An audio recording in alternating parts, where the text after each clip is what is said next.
Mulher, Virtude e Fé. Um oferecimento Cargolift.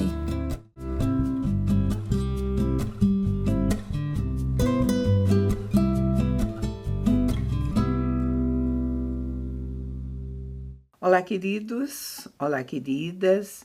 Sejam muito bem-vindos à nossa programação. É uma alegria ter você aqui.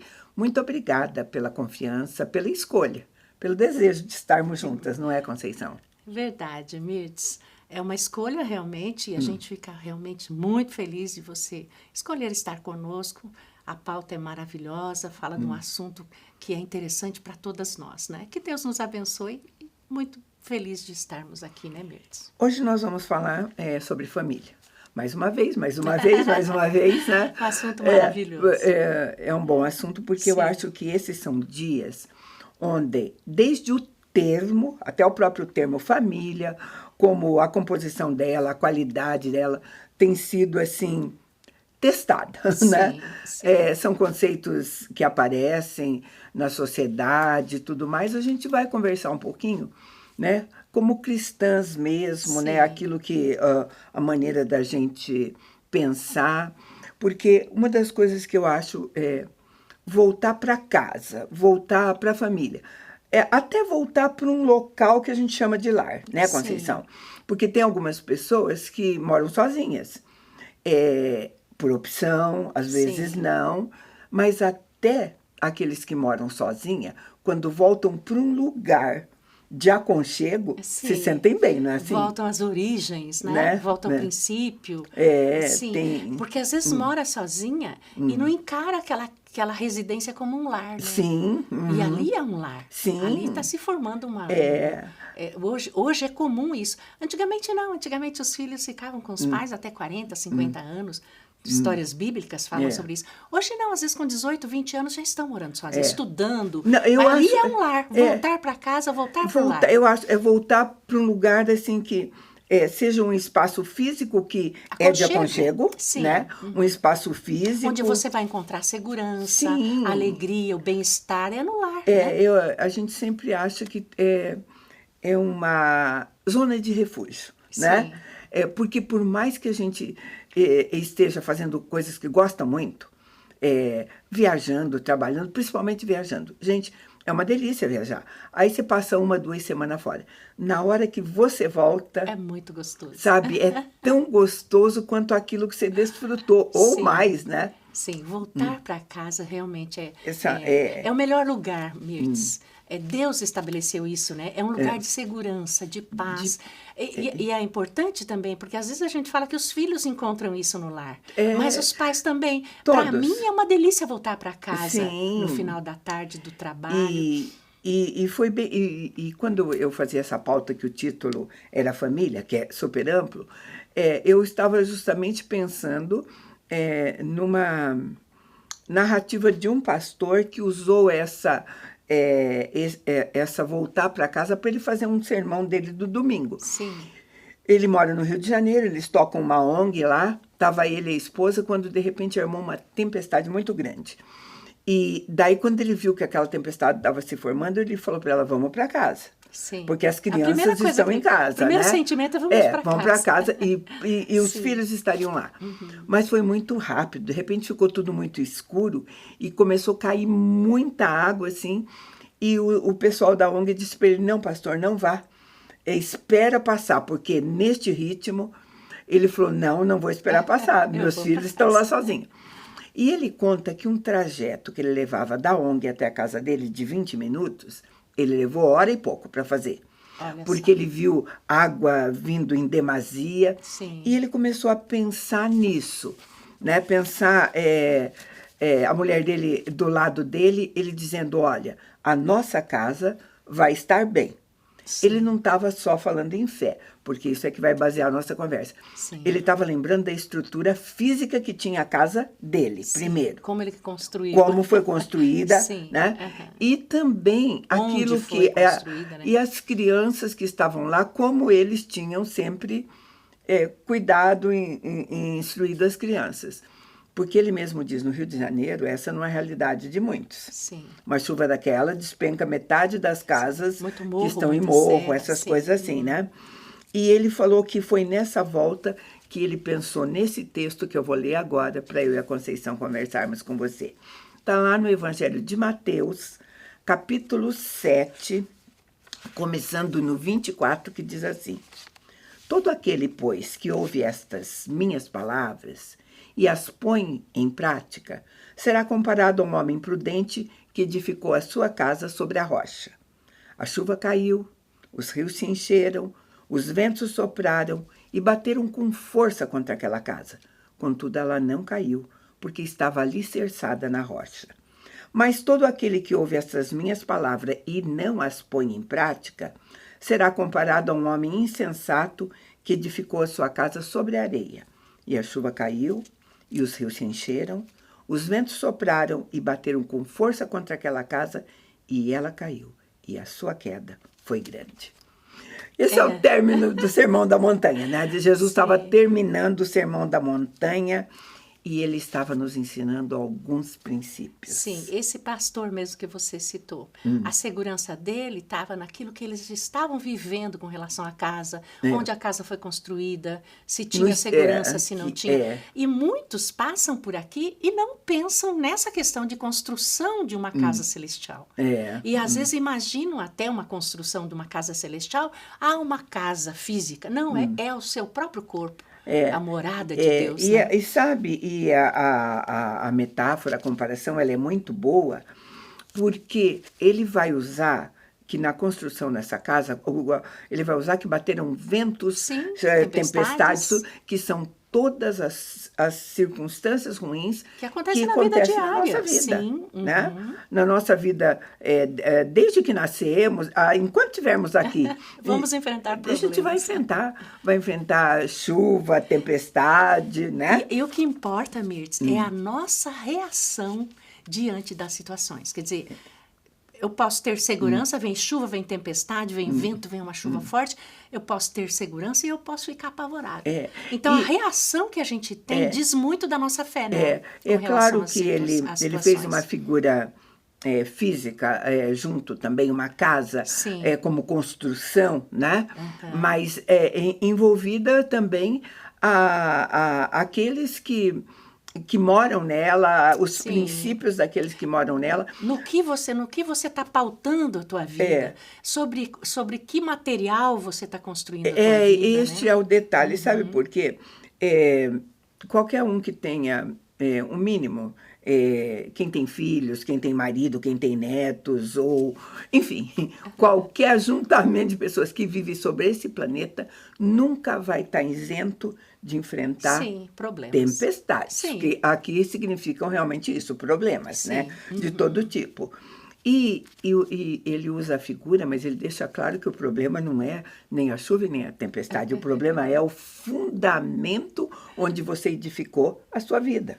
Sim, é o fundamento da edificação, onde que está pautado.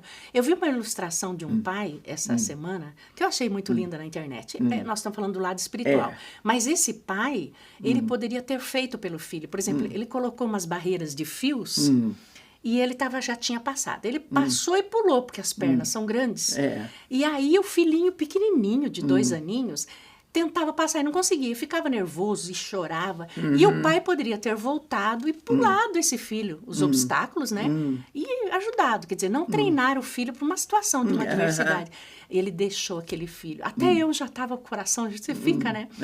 Aí, de repente, o menininho tenta de um jeito, tenta de outro, e o pai finge que vai embora e ele chora que ele não quer ficar. De repente, o menininho teve uma ideia, com 2 aninhos. Ele puxou um fio e passou e ficou no meio faltava só 2. Aí ele parou, puxou o outro e puxou o outro e venceu o obstáculo. Então, essa criança, Mirtz, ela está sendo treinada a vencer obstáculos. E nós somos assim, pela palavra de Deus, nós somos treinados. Mas muitos não usam disso. Né? A questão de construir a casa na rocha, acho que Deus faz exatamente o que esse pai fez com a criancinha. Deus faz conosco, deixa a gente passar para a gente vencer aquela batalha, para a gente ganhar aprendizado. superar os obstáculos, né? E sabe, isso não é uma...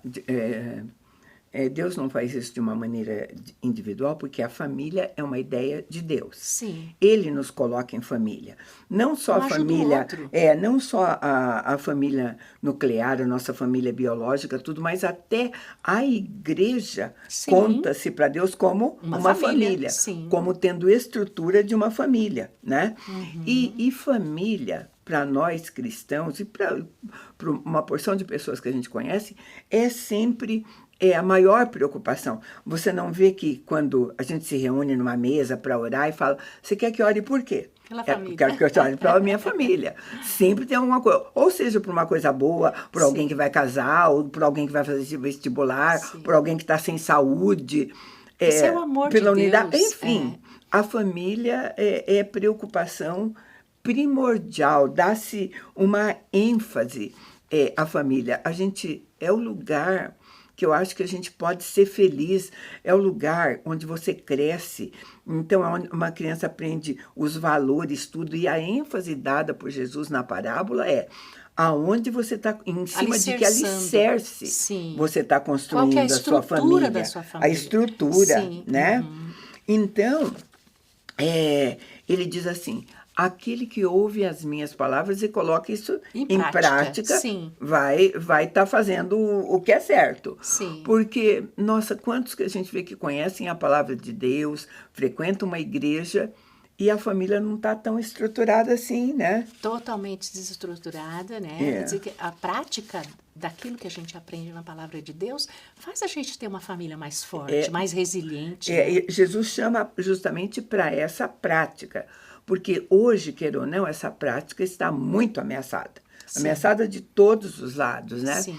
É um alvo, né? Nós não temos mais famílias como eram as de antigamente, compostas, famílias numerosas, né? 12, 15 filhos. Pais, e assim, avós, pais, todos muito juntos, presentes, perto, de alguma maneira, famílias numerosas. Hoje nós temos núcleos familiares completamente estranhos ao que a gente já se conheceu no passado. Sim. A gente tem um núcleo de família, às vezes, composto por duas pessoas do mesmo sexo, né? Que a sociedade diz que enquadra isso no conceito de família, né?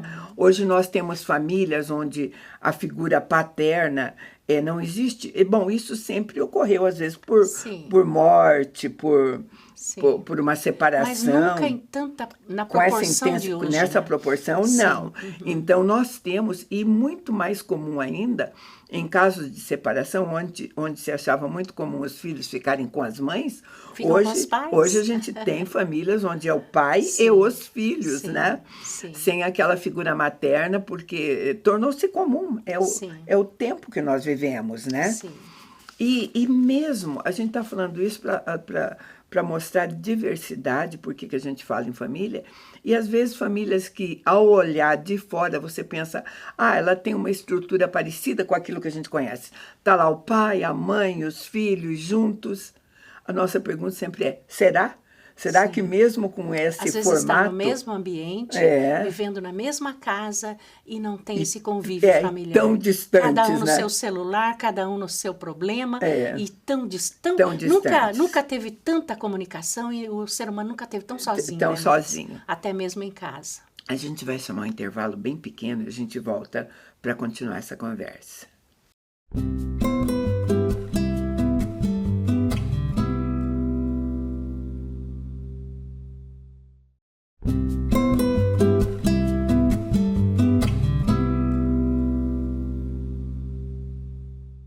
Estamos de volta e nós estamos falando sobre família e o sermão pregado por Jesus, que disse, nos dando princípios para realmente manter uma casa saudável, né? Não só uma casa física, mas uma casa onde a família pudesse ser abrigada e os princípios seguidos ali.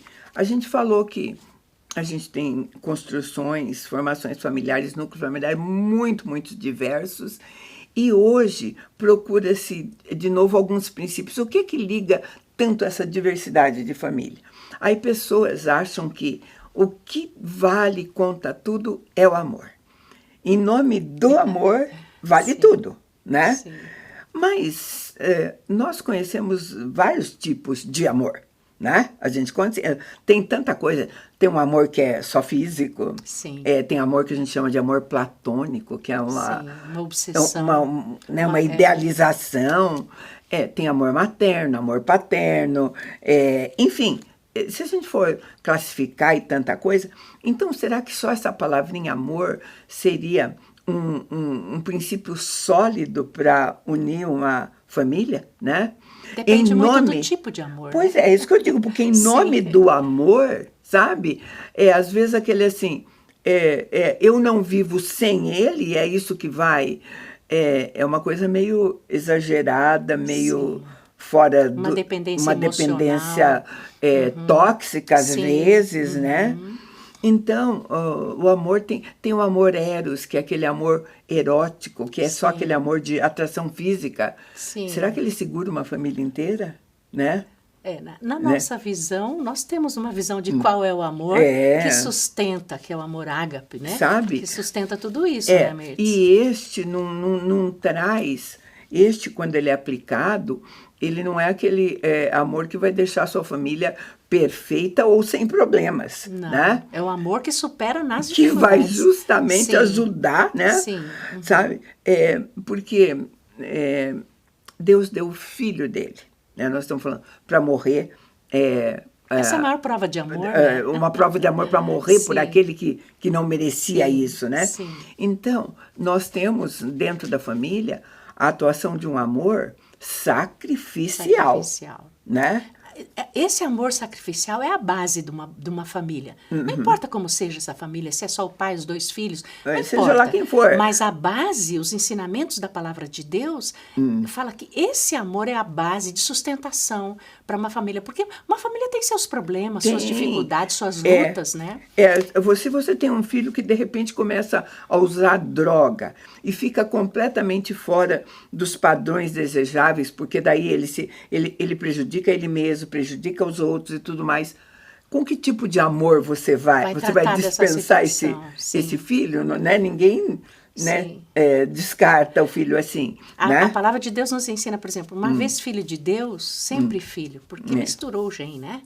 Não é assim? Então, não existe essa, agora você errou, você deixou de ser filho, não. Você vai ser corrigido, você vai ser ensinado, você vai sofrer as consequências das suas atitudes, mas você não deixa de ser filho. O amor, aquele amor que entende a coisa, ele disciplina. Sim. O amor, o padrão, é o amor que tudo sofre, tudo crê, tudo e faz as coisas necessárias, né? Sim. A palavra de Deus em Hebreus 12, 5 e 6 diz assim: já vos esquecestes do ânimo de que ele vos fala como a filhos? Filho meu, não desprezes a disciplina do Senhor, não fique desanimado quando é repreendido, pois o Senhor disciplina quem ama e pune a todo aquele que recebe como filho. É visando a disciplina que perseverais. Deus vos trata como filhos. Qual é o filho a quem o pai não disciplina? Mas se estáis sem disciplina, do qual todos têm se tornado participantes, então não sois filhos, mas filhos ilegítimos. Sim, né? Não são herdeiros, né? Essa questão que nós colocamos da casa construída na rocha, é exatamente isso, Mirtz. Onde está alicerçada o nosso amor pelos nossos filhos, pelo nosso esposo? Qualquer ventinho, qualquer probleminha, o marido já não é mais marido, o filho já não é mais filho. E principalmente esse lugar onde você está formando caráter, para dar princípios de segurança, onde é tratado também, a gente tem que colocar o idoso, o mais velho, né? O respeito pelos mais velhos. A atenção, o cuidado, né? Para não olhar para uma pessoa, para o avô ou avó dentro de casa, às vezes colocado naquela família como o último lugar que ele tem, porque acontece isso às vezes, né? O desejável é que cada um tivesse o seu lar, estivesse vivendo o seu momento, né? Mas é ali que vai aprender o cuidado, a gratidão, a retribuição, né? E aproveitar também da sabedoria da pessoa mais velha, né? Por exemplo, uma criança, os nossos netos, eles aprendem muito com os avós. E onde vai aprender isso? No lar. junto com a família. O lar, Mirtz, é um lugar físico na Terra, onde a gente pode encontrar tudo isso que o ser humano está buscando fora, ele encontra dentro do lar. E hoje, como as famílias estão desestruturadas, está se buscando fora. A insatisfação leva a sair do círculo familiar, não valorizar a família, não valorizar a pessoa de idade. Descartável, ficou tudo tão descartável. E onde estão sofrendo as consequências hoje da família tão dispersa? Né? Nós vivemos uma sociedade que disse que uma sociedade, a base de uma sociedade é a família. Sim. Bom, nós vivemos numa sociedade desestruturada. Sim. Então, a base dela certamente também está assim. Então, a gente acha interessante a gente conversar mesmo, porque não interessa o que, em termos do mundo ou qualquer outra coisa. Por exemplo, se você não é valorizado, ou pela sua crença, ou pela maneira daquilo que você faz, ou qualquer outra coisa fora, é a família que te dá essa sustentação. A família que dá essa segurança. Né? E a gente precisa falar também, Mirtz, aproveitando essa oportunidade, falando sobre a família, que o alvo para destruir a família, hoje, o inimigo ele tenta de todas as formas, é o que nós estamos falando aqui. Muitos lares destruídos. O foco dele é exatamente a separação dos casais, os filhos saírem de casa, porque eles viram alvo fácil. Na família, nesse amor, da forma que Deus dá essa estrutura de alicerçar na rocha, nós nos tornamos fortes como família. E quando o inimigo consegue desestabilizar isso, ele consegue o feito dele. Quantos lares destruídos hoje? Quantos filhos vivendo longe de pai e mãe? Sabe, queridos, quando a coisa funciona muito bem na sua casa, o lugar que você, porque você não vive a vida inteira lá, mas o lugar que você sai para ir, seja o seu trabalho, a colocação, seja lá onde você faz, você leva essa estrutura firme que você adquiriu ali. Vida. Né? Sim. Sabe, nós falamos dessa estrutura de amor, a primeira coisa que é real em termos de amor numa família é a gratuidade desse amor. O amor é gratuito. Você não ama porque ele é bonzinho, ou você não ama porque ele tem essa qualidade, né? Mesmo, né? Você o ama porque ele é tua parte, ele pertence, né? E hoje a gente vê minorias lutando por espaço, não sente que pertence ou não faz isso. E este amor, pessoas pagando preço muito alto por migalhas de amor. Por migalhas. E pensar que nós, como cristãs, como que você vê a família? São várias pessoas, 6 pessoas, 8 pessoas dentro de uma casa, mas pela multiforme sabedoria de Deus, cada um tem uma natureza, cada um tem uma personalidade. E esse é um trabalhar de Deus, um lapidar de Deus lindo, é uma oportunidade linda de você aprender, de você ensinar. Deus fez isso com um propósito maravilhoso de aprendizado, Mirtz. E nós precisamos valorizar isso, né? Retomar esse valor. Na verdade, o modelo seria a família, porque é aí que você vai encontrar modelo para tudo. O modelo de autoridade, o modelo de submissão, o modelo de respeito, o modelo de obediência. De resiliência. De tudo. E essa estrutura que você está falando, que nós estamos falando aqui, ela vai te estruturar lá no trabalho. Pra Se tudo. você está bem resolvido você vai levá-la para tudo. Em tudo na tua vida. E hoje o que a gente vê? Pessoas desestruturadas no seu trabalho. Por quê? É certeza. Você pode ir para a família, ver como vive, você vai ver que a desestrutura a raiz está lá, né? A raiz está lá, sabe? E esse individualismo tão celebrado hoje, como é que você pode ser uma boa mãe se você for individualista, né? Só pensar como é que você pode ser um bom pai ou um bom filho, seja lá o que for, nenhuma boa amiga você não consegue. E o evangelho é em relação ao outro. É amar a Deus sobre todas as coisas e ao próximo como a ti mesmo, E se sabe? a gente não está capacitado, Mirtz, para amar aqueles que Deus soberanamente colocou ali, que são nossos filhos, nossos netos e tudo mais, que estrutura a gente vai ter para amar o próximo como a nós mesmos lá fora? E sabe por quê? Porque os valores que você precisa carregar, que são aqueles princípios aplicados, porque quando... eu disse que esse sermão tá quase no final do Sermão da Montanha. No início, ele começa a falar, por exemplo, das bem-aventuranças. As bem-aventuranças já vão dar as qualidades que você precisa para chegar aí. Para ter um lar estruturado. Ele começa assim, bem-aventurado, felizes são os humildes. Gente, humildade a lição de humildade começa dentro do lar. Não tem como ser, né? Se você não tem humildade de reconhecer certas coisas, como que você vai conviver com outra pessoa dentro da mesma casa? Então, esses são os materiais que você vai ter que para construir essa estrutura sólida que Jesus está falando. Essa rocha, né? Inabalável. Porque a humildade, queridos, implica em pedir perdão, em se arrepender, em ser manso. Em servir. Em servir, principalmente. Sim. Família é lugar de serviço, sabe, queridos? Sim. A gente tem que pensar nisso, né? Nós conhecemos estruturas familiares, Mirtz, que tem o melhor prato, a melhor toalha, o melhor da casa só para visita. Uhum. Quando o amor de Deus está no nosso coração, aquela estrutura familiar, você arrumar aquela mesa bonita, tem muita gente que não tem mais o hábito nem da mesa. Agora, sentar na mesa com a família, olhar nos olhos, colocar o melhor prato, a melhor toalha, isso é maravilhoso, isso é servir com amor, né? E ter uma família estruturada, feliz, não deve ser alvo só de cristãos, sabe? O Salmo 127, diz assim: se o Senhor não edificar a casa, em vão trabalham os que a edificam. Você tentar edificar sozinha. Sem essa base. Né? Sem o Senhor, principalmente, né? Sabe, queridos, porque a família é a melhor escola do mundo. É a melhor escola do mundo.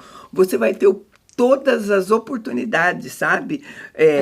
Por causa da convivência, por menor que ela seja, não é isso? Gente, não tem coisa melhor do que você ser chamada de mãe, chamado de pai, chamado de irmão. E isso está dentro do teu lar, da tua casa, né, Mirtz? Começa ali. O próprio Deus podia ter mandado o filho dele aqui para a Terra de qualquer jeito. Sabe, podia ter aparecido de repente. Jesus poderia ter vindo já como adulto ou fazer qualquer coisa. Não, Jesus manda para dentro de uma família. E não era uma famíliazinha fácil, não, Uma família que rejeitava o próprio Senhor. Uma família que até o rejeitou. Então, a gente está entendendo bem a história. Sim. Justamente para a gente trabalhar. Queridos, essa conversa é para animar, é para nos animar, para animar você a edificarmos o nosso lar. Né? Sim, na rocha na rocha, sabe? Sim. Um lar com princípios, sabe? Formando uma família melhor para que o mundo se torne um mundo melhor para nós vivermos, né? Homens úteis, né? Para o mundo, cheio de valores. Isso é dentro da família que a gente faz. A gente... era o que a gente tinha para você hoje, né? Não, tem muito mais, mas o que deu para falar hoje, né? A gente agradece a tua companhia e te convida para estar conosco num próximo programa. Deus te abençoe.